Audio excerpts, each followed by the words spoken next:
¿Qué tal, jóvenes? En este video vamos a ver una introducción a dos librerías de Python que son NumPy y Matplotlib. La primera de ellas, que es NumPy, nos va a servir para crear algunas estructuras matriciales, y en el caso de Matplotlib es una librería para realizar gráficas en Python, gráficas bidimensionales y también, bueno, se pueden hacer también tridimensionales, pero al menos en este punto nosotros vamos a centrarnos en gráficas en dos dimensiones. Lo primero que vamos a hacer es importar las librerías. Para ello vamos a colocar algunas instrucciones. Por ejemplo, vamos a importar NumPy de la siguiente manera. Escribimos importar NumPy con un seudónimo, que en este caso es el seudónimo np, y vamos a importar de Matplotlib un módulo específico que es pyplot, y vamos a utilizar también un cierto seudónimo para importarlo. El seudónimo es como tal, ¿no?, un alias para reemplazar el nombre de la librería, para que cuando estemos mandando a llamar a las funciones o a las clases que pertenecen a una librería lo hagamos de forma más sencilla. Ok, vamos a comenzar con NumPy, viendo la manera en que podemos definir algunas matrices, sobre todo, o arreglos en todo caso, que es lo que nos va a servir ahorita. La revisión de NumPy aquí se limita únicamente para propósitos de evaluación en el caso de algunos arreglos que nos van a servir para hacer el graficado con Matplotlib. NumPy es una librería mucho más poderosa que eso, ¿no? Pero aquí lo vamos a utilizar específicamente para esa parte. Pero bueno, no está de más mencionarles que justamente NumPy es como podría considerarse la base de todo el ecosistema científico de Python. Es decir, es una librería que está omnipresente prácticamente en todos los paquetes casi de cálculo de tipo científico, digamos, en Python. Cualquier librería o casi cualquier librería que utilizada para algún tipo de cálculo, algún tipo de bueno, prácticamente de todas las áreas de ingeniería, por ejemplo, involucran el uso de NumPy, porque está involucrados en la mayoría de los casos pues cálculos con estructuras matriciales o cálculos numéricos, pues básicamente, ¿no? Ok, bueno, volviendo un poco al punto, nosotros vamos a utilizar NumPy, como ya mencionaba, para crear arreglos y evaluar esos arreglos aplicándoles ciertas funciones. Básicamente es todo lo que vamos a hacer ahorita, al menos con NumPy. Específicamente nosotros vamos a utilizar algunas maneras de crear arreglos con NumPy. Por ejemplo, existe la función array, que es como digamos la función universal para crear arreglos, o la básica, digamos, de NumPy, que la mandamos a llamar de la siguiente manera: np.array, y está esperando que nosotros le pasemos una lista.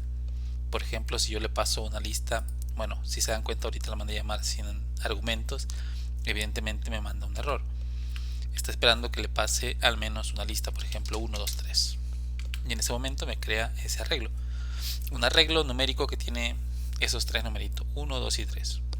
Si yo guardo eso en una variable, lo puedo hacer sin ningún problema, y luego puedo preguntarle, por ejemplo, a Python de qué tipo es esa variable, ¿no? Me dice que es un objeto del tipo numpy.n de array. Ese tipo de objeto es un array multidimensional o n dimensional, que básicamente es el objeto genérico, digamos, de NumPy como tal, ¿no? Ok, a diferencia de los arreglos nativos de Python, que son las listas, digamos, los arreglos de NumPy, que son los array en este caso, tienen ciertas particularidades. Están pensados justamente para hacer operaciones matemáticas con ellos. Por ejemplo, con una lista convencional, si nosotros intentáramos hacer 1, 2, 3 más 5, 6, 7, por ejemplo, lo que normalmente hace es concatenar las listas, es decir, las une básicamente, ¿no? Ahora, en el caso de un arreglo de NumPy, lo que ocurre es que en lugar de concatenarlas, hace una operación elemento-elemento. por ejemplo, si yo definiera aquí una variable y dijera que esto es np.array 4, bueno, voy a poner aquí 5, 6, 7 para hacer lo mismo que en el anterior, y aquí le dijera, por ejemplo, que voy a sumar x más y, naturalmente no me devuelve una concatenación de esos dos arreglos, sino que en su lugar me devuelve un arreglo, un array de NumPy como tal, donde cada elemento corresponde a la suma elemento a elemento de los dos arreglos involucrados, del arreglo X y del arreglo Y. Es decir, me suma 1 con 5, el 6 con el 2 y el 7 con el 3, y me devuelve ese arreglo. Esa es una de las ventajas. Lo mismo, si yo quiero, por ejemplo, operar de forma con algún escalar, por ejemplo, si yo dijera 2 por X, observa que, por ejemplo, a cada elemento de X lo multiplica por 2. Y aquí lo podemos observar, 2 por 1, 2 por 2, 2 por 3, etcétera, etcétera. O si yo quiero elevar al cuadrado, por ejemplo, me devuelve cada elemento de X elevado al cuadrado. Si yo quiero dividirlo, por ejemplo, por 2, cada elemento de X, o sea, del arreglo original que tenemos acá, me lo divide por 2 o lo multiplica por un medio, que es básicamente lo mismo, ¿no? Ok, las ventajas entonces de ese tipo de arreglo es justamente esa, que las operaciones que yo aplique, las expresiones que yo pueda formar con un arreglo de NumPy, equivalen a que yo haga operaciones elemento a elemento. Eso tiene muchas ventajas bajo ciertas consideraciones, ¿no? Que muchas veces tiene que ver con los cálculos y evaluaciones de funciones que vamos a ir realizando. Con NumPy no solamente se pueden definir arreglos unidimensionales como estos que vemos acá. Si yo quisiera una matriz, por ejemplo, puedo definirlo utilizando una lista de listas, como habíamos revisado en SymPy, por ejemplo, ¿no? Por ejemplo, yo voy a definir una matriz A que es np.array, utilizo la misma función y creo una lista, y dentro de esa lista van a ir las listas internas o las sublistas, digamos. Por ejemplo, puedo escribir 1, 2, 3, 4.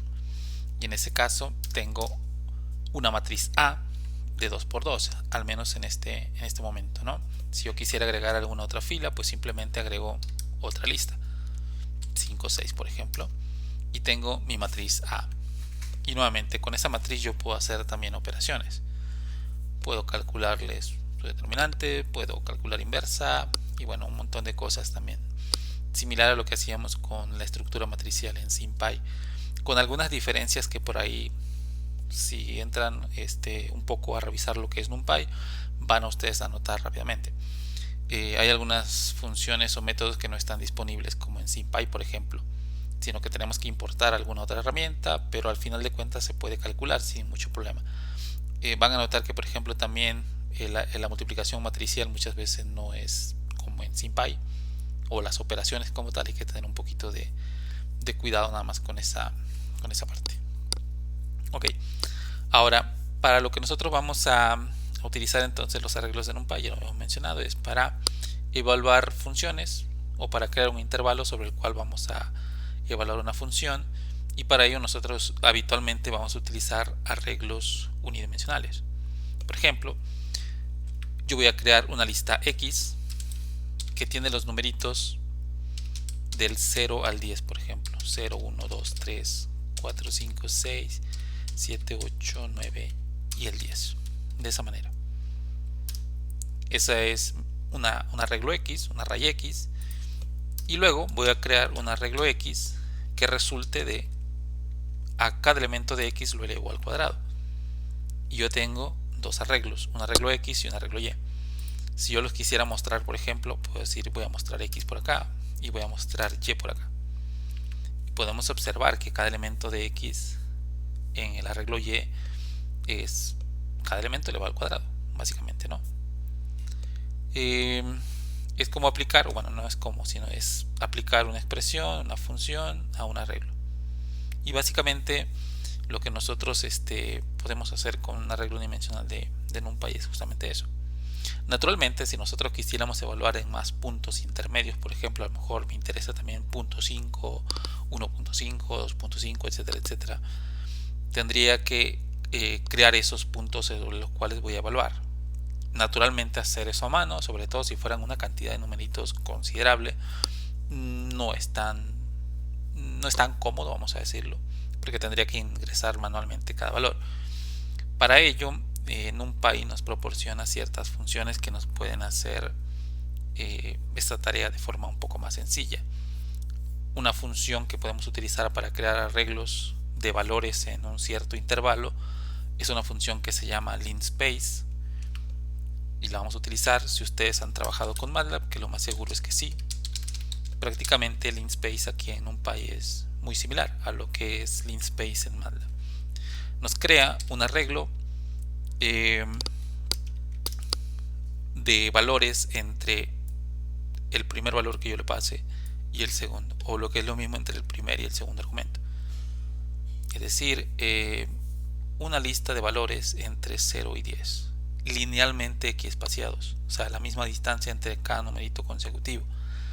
Y por defecto, linspace nos devuelve 50 numeritos, básicamente. Si nosotros quisiéramos más puntos, más evaluaciones en ese intervalo, nosotros podríamos indicarlo de forma explícita. Si nosotros quisiéramos 100, le pasamos eso como un tercer argumento, de esta manera. O si por alguna razón yo quisiera nada más, por ejemplo, 11 valores, los puedo tener 0, 1, 2, 3, 4, 5, 6 hasta llegar al 10, por ejemplo, ¿no? Naturalmente esto es mucho más sencillo que estar creando, por ejemplo, de forma manual cada uno de los numeritos que van a ir dentro del arreglo X. Normalmente cuando estamos evaluando una función, entre más puntitos evaluados tengamos, la forma que vamos a tener de la función, sobre todo si la vamos a mostrar, por ejemplo, de forma gráfica, pues es mejor mientras más puntos evaluemos, naturalmente, ¿vale? De ahí que esta función nos permite controlar de manera muy simple la cantidad de puntos que nosotros queremos tener o en los cuales queremos evaluar. Vamos a dejarlo, por ejemplo, aquí en 100 puntos, y voy a decir que esto va a ser la función y o el arreglo y voy a aplicarle una función coseno, por ejemplo, ¿no? Y igual podría tener los dos arreglos, aquí los puedo ver, primer arreglo, segundo arreglo, sin ningún problema. Ambos tienen 100 elementos. ¿Cómo lo puedo saber? Puedo utilizar, por ejemplo, la función len, la cual me verifica la longitud de una secuencia en Python y me dice que son 100 elementos, ¿vale? Ok. Ahora, estos arreglos de NumPy yo puedo graficarlos, por ejemplo, con Matplotlib. Bueno, no solamente este tipo de arreglo, también lo podría hacer, de hecho, con listas de Python nativas sin ningún problema. Pero bueno, al menos en este punto, volvemos a repetirlo, nosotros vamos a utilizar NumPy para, al menos ahorita, para hacer esto, ¿no? Para hacer las evaluaciones únicamente. Ahora, ¿cómo nosotros podemos, por ejemplo, visualizar gráficamente esas dos listas que estamos ahí evaluando? Para ello vamos a utilizar Matplotlib. Por ejemplo, si yo quiero graficar esos dos arreglos que tengo aquí, yo utilizo una función que se llama plot. Nuevamente, si ustedes han usado MATLAB, la cuestión es muy similar. La instrucción es plt.plot. El plt es el alias con el cual nosotros importamos el módulo pyplot de Matplotlib, y únicamente pasamos dos argumentos: el arreglo que contiene a la variable independiente y el arreglo que contiene a la función o a la variable dependiente, que en este caso es el arreglo y, ¿no? Ok, y nos muestra ahí la gráfica de x contra y, que recordar que es la evaluación de la función coseno entre 0 y 10, y es lo que podemos ahí observar. Si nosotros tuviéramos menos puntos, por ejemplo, voy a copiar esta celda, voy a borrar esta celda, por ejemplo, y voy a copiar todo eso hacia acá, de esa manera. Si yo tuviera menos puntos, por ejemplo, la gráfica pues no se va a ver tan bien, no se va a ver tan definida como realmente la función coseno, por ejemplo. Y si yo quisiera la función x al cuadrado en lugar de eso, pues ahí tengo mi función cuadrática. Si yo quisiera una función lineal, por ejemplo, x más 1, ahí la tengo. Si quiero más puntos, pues igual, ahí lo tengo, ¿no? O si quisiera, por ejemplo, la función seno, y listo. Tengo mi función seno de x en este caso, tal como la podemos observar ahí, ¿no? De esa manera simple, digamos, funciona Matplotlib. Nosotros le pasamos un par de arreglos un arreglo tiene la variable independiente y el otro arreglo tiene la variable dependiente. Es simplemente graficar un arreglo contra otro arreglo. El principio es muy simple, ¿no?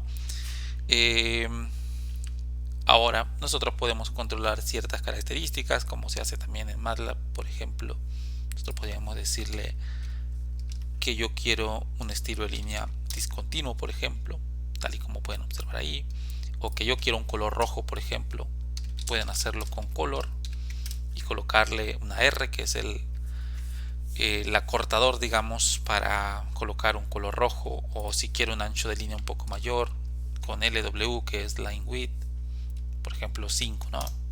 Y tengo ahí una curva con un estilo de línea discontinuo, con un color rojo y con un ancho de 5, ¿no? Ok.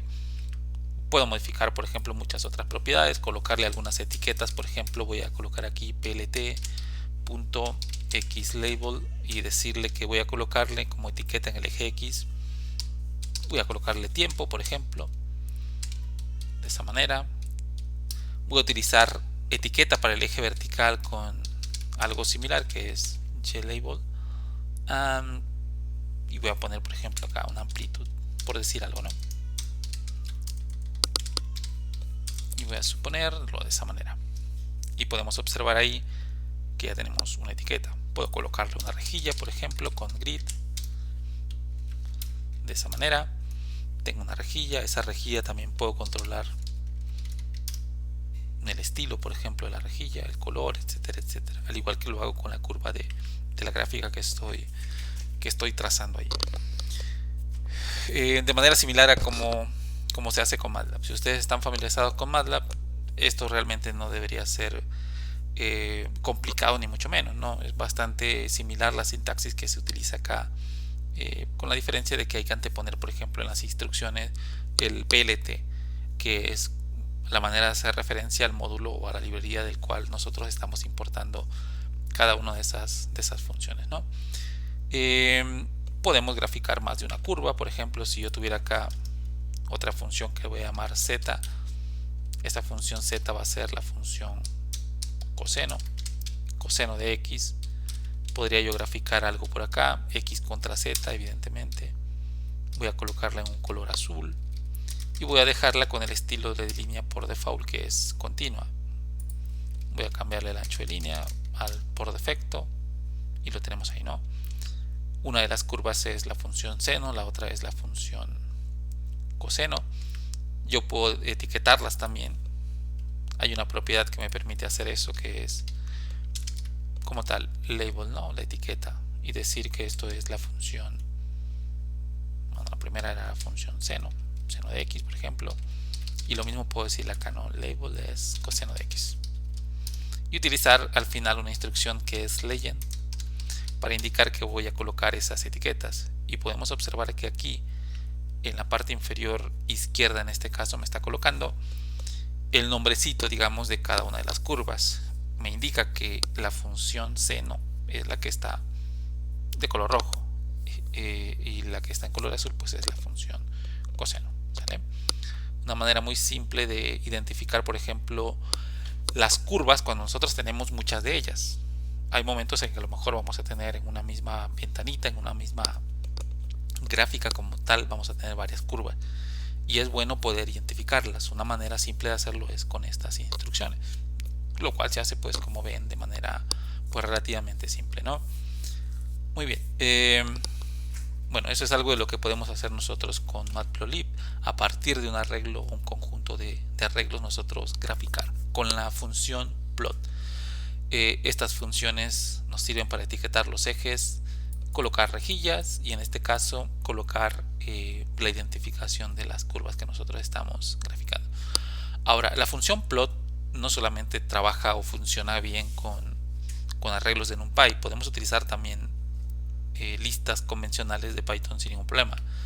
Por ejemplo, si yo le digo que me grafique plt.plot 0,0 contra 1,1, por ejemplo. Bueno, hay que más o menos tratar de entender acá porque no nos está mostrando nada. Me está graficando esto contra esto. Es decir, en el primer punto que me intenta graficar es el punto 0,1. Y luego el siguiente punto que me intenta graficar es también 0,1. Es decir, prácticamente está graficando el mismo punto. Voy a cambiar esta coordenada. En lugar de colocarle 0, le voy a colocar 1. Es decir, ahora me va a graficar primero el punto 0, 1 y luego el 1, 1. Ahora, cuando yo corra esto, debería haber una línea recta con una cierta pendiente. Perdón, bueno, en este caso no tiene pendiente, obviamente, porque está en la misma coordenada en Y. Lo podemos ver en la siguiente lista, ¿no? Que es esta. Tiene la misma coordenada vertical, es obvio que no va a tener una pendiente. Si yo le cambiara aquí, obviamente, por ejemplo, en lugar de un 1 tuviera un 2, ahora sí que voy a ver una pendiente. ¿Por qué? Porque el punto que yo estoy viendo acá es el punto 1, 2, ¿vale? Un X, 2 en Y. Esto es mucho más simple de ver si nosotros cambiamos aquí un poquito el estilo. Y voy a colocarlo de esta manera, por ejemplo, RO. Y en lugar de utilizar, por ejemplo, como tal una línea para graficar, me utiliza los puntitos como tal. Y puede verse de forma más evidente los puntos que está evaluando. El punto 0,1, que es el primero que aparece acá, el elemento 1 de esta lista con el elemento 1 de esta lista, lo evalúa y lo grafica, que es este punto que vemos en la parte inferior. El siguiente punto, que es 1, 2, es el que está aquí en la parte superior derecha, y es el punto 1 en X, 2 en Y, ¿no? Si yo agregara otro punto, por ejemplo, de coordenada 0 también en X, pero que en la de Y tuviera, por ejemplo, un 1.5, por decir algo, ¿no? Aquí lo podemos observar. Está sobre la misma coordenada en X, y aquí lo podemos ver, que es 0, pero en la coordenada en Y tiene 1.5. Ahora yo puedo hacer también que esto no solamente sea una línea, bueno, una gráfica con puntitos, puedo hacer que sea también con líneas, ¿no? Que se unan de esa manera. Y ahí podemos ver esa gráfica que observamos acá. A lo que vamos, plot no solamente nos sirve para graficar funciones, digamos, convencionales, sino también un conjunto de valores que no necesariamente respondan a la definición de una función, sino que es un conjunto de valores numéricos relacionados simplemente, ¿no? Como en este caso que tenemos acá. Yo podría crear, por ejemplo, acá igual otro punto que tenga también coordenada 1, pero que ya no tenga coordenada 2 en Y, sino que tenga coordenada 0, por ejemplo, ¿no? O coordenada 1. Y lo podemos ver ahí. De esa manera. Los 4 puntitos que ya tenemos creado. Va evaluando, recuerden, punto a punto. El primer elemento de la lista que le paso como primer argumento con el primer elemento de la lista que le paso como segundo argumento, con el siguiente y lo mismo con el siguiente. Es decir, va graficando elemento a elemento y va creando puntitos, puntitos, puntitos, puntitos, puntitos. Los evalúa y finalmente los une con una línea. Básicamente es lo que hace.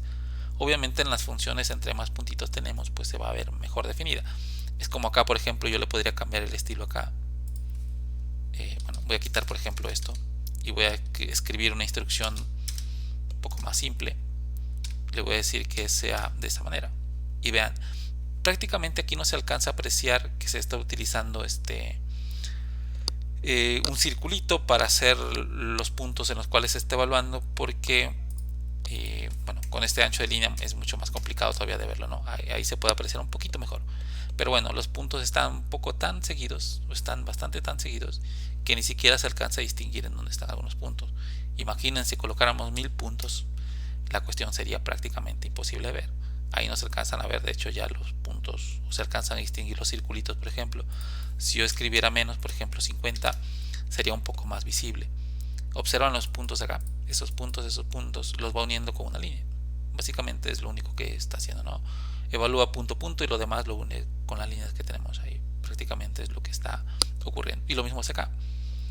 Recuerden, plot simplemente me grafica un arreglo contra otro arreglo, sin más. No necesariamente tienen que hacer una función en el sentido estricto de las matemáticas, ¿no? De cómo habitualmente se definen.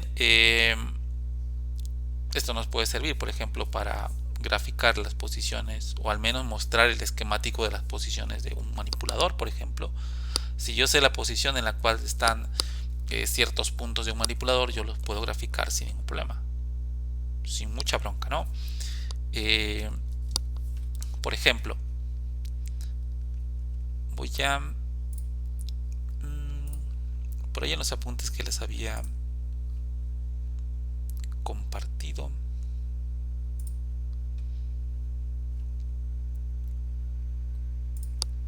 que es justamente el que están viendo ustedes ahí en la pantalla, en la parte en el capítulo de transformaciones homogéneas, donde vienen algunos ejercicios.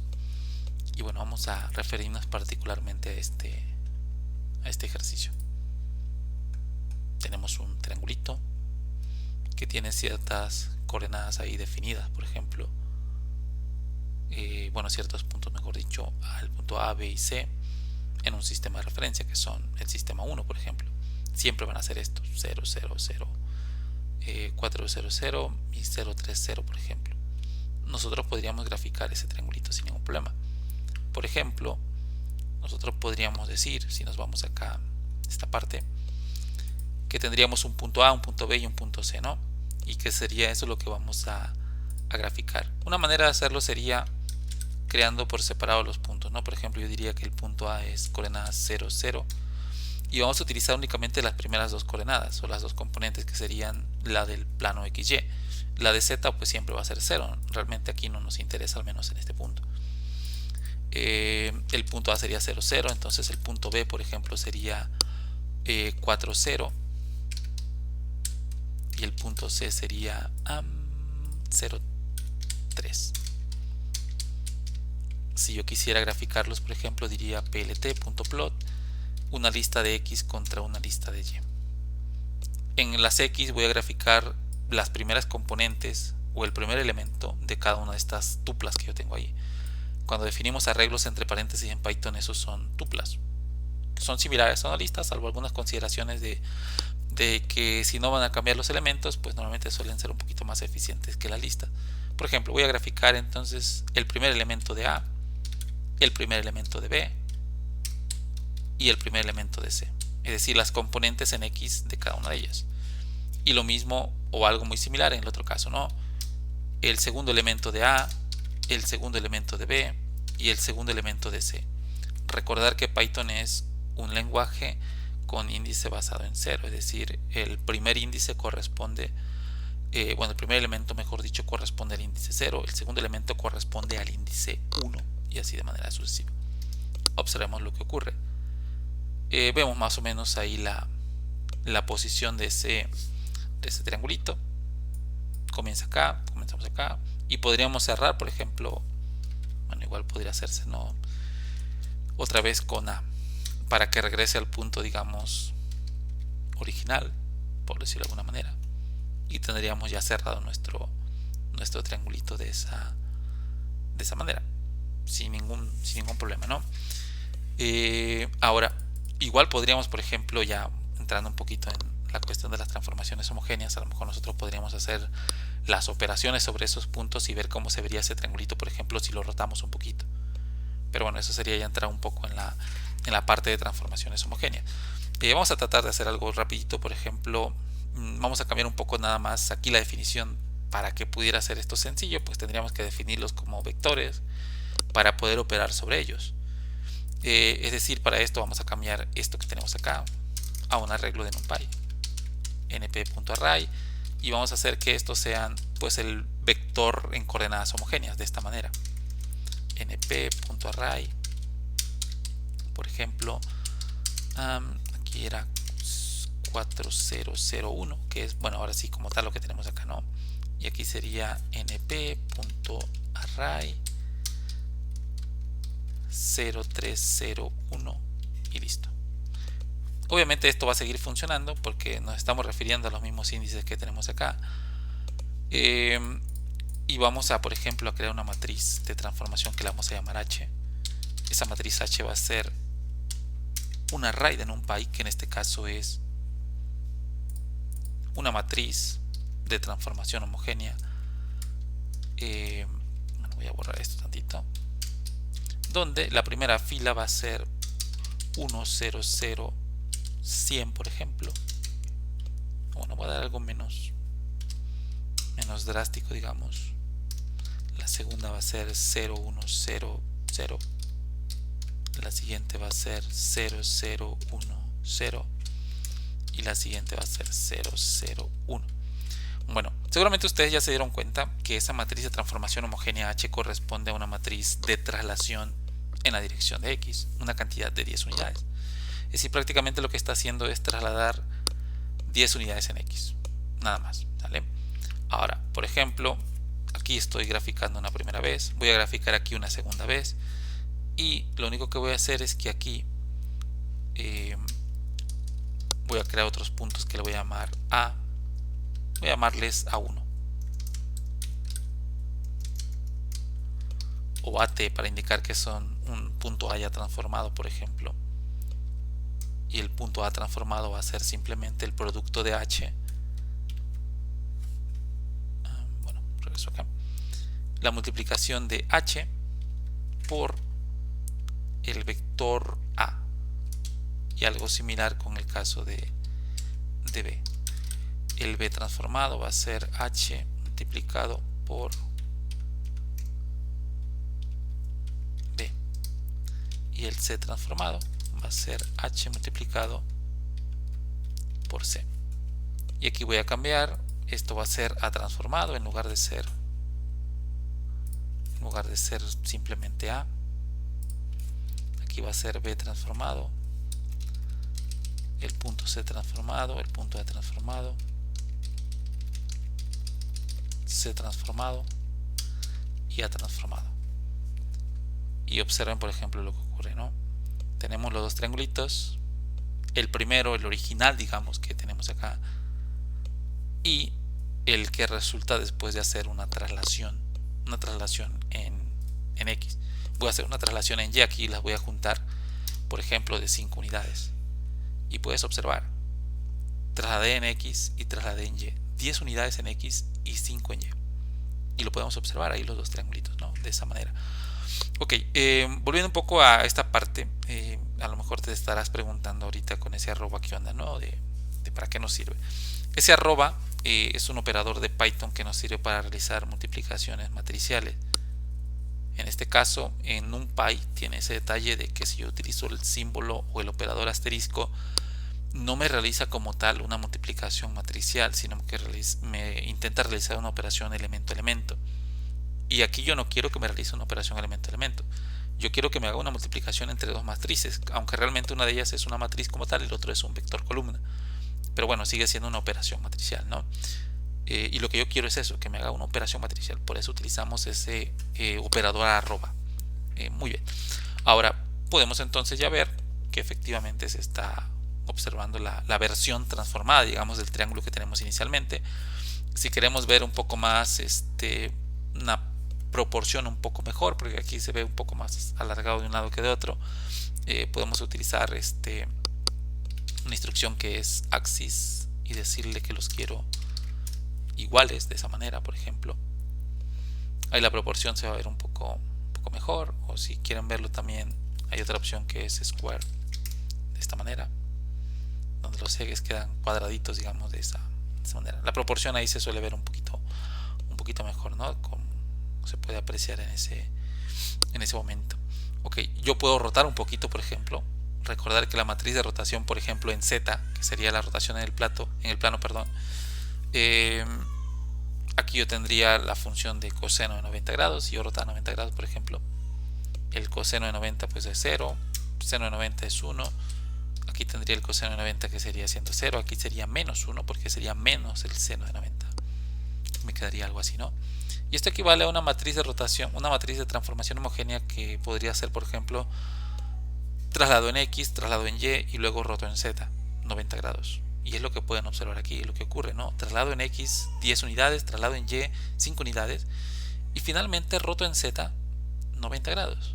Y observen, ese triangulito está rotado 90 grados. El triángulo que tenemos ahí, obviamente, en color naranja. Bueno, esta es una de las cosas que podemos hacer, por ejemplo, nosotros con Matplotlib y con NumPy, obviamente, con la parte también de las herramientas que tenemos con las transformaciones homogéneas. Ahora, algo muy importante aquí que es bueno mencionarles es que, por ejemplo, acá es más o menos evidente que no estamos usando pues todas las herramientas, por ejemplo, ni de NumPy ni de Matplotlib, sino simplemente al menos lo que en este punto a nosotros nos interesa, ¿no? Pero las librerías de NumPy y de Matplotlib son herramientas muy completas, extremadamente completas, lo podríamos decir de esa manera. Si a ustedes les interesa, por ejemplo, andar un poquito más, pueden buscar en Google, en Internet, pues en general van a encontrar infinidad de información acerca de estas dos librerías. Prácticamente NumPy, Matplotlib son como la base, digamos, de lo que es el ecosistema científico de Python, junto con algunas otras librerías de análisis de datos como es Pandas, por ejemplo, o SymPy, que nos sirve para hacer cálculo simbólico, o SciPy, por ejemplo, que es una librería que tiene un montón de algoritmos para muchas aplicaciones de ingeniería. Bueno, en general son como esas librerías, ¿no?, que forman esa base. Muy bien. Bueno, para no alargar mucho más de lo que ya tardó este video, vamos a cerrar hasta aquí. La intención, nuevamente repetimos, era hacer una introducción a lo que es tanto NumPy, la parte únicamente de arreglos unidimensionales, y lo que es la parte de graficado en 2 dimensiones de Matplotlib. Muy bien, cerramos entonces hasta aquí este video.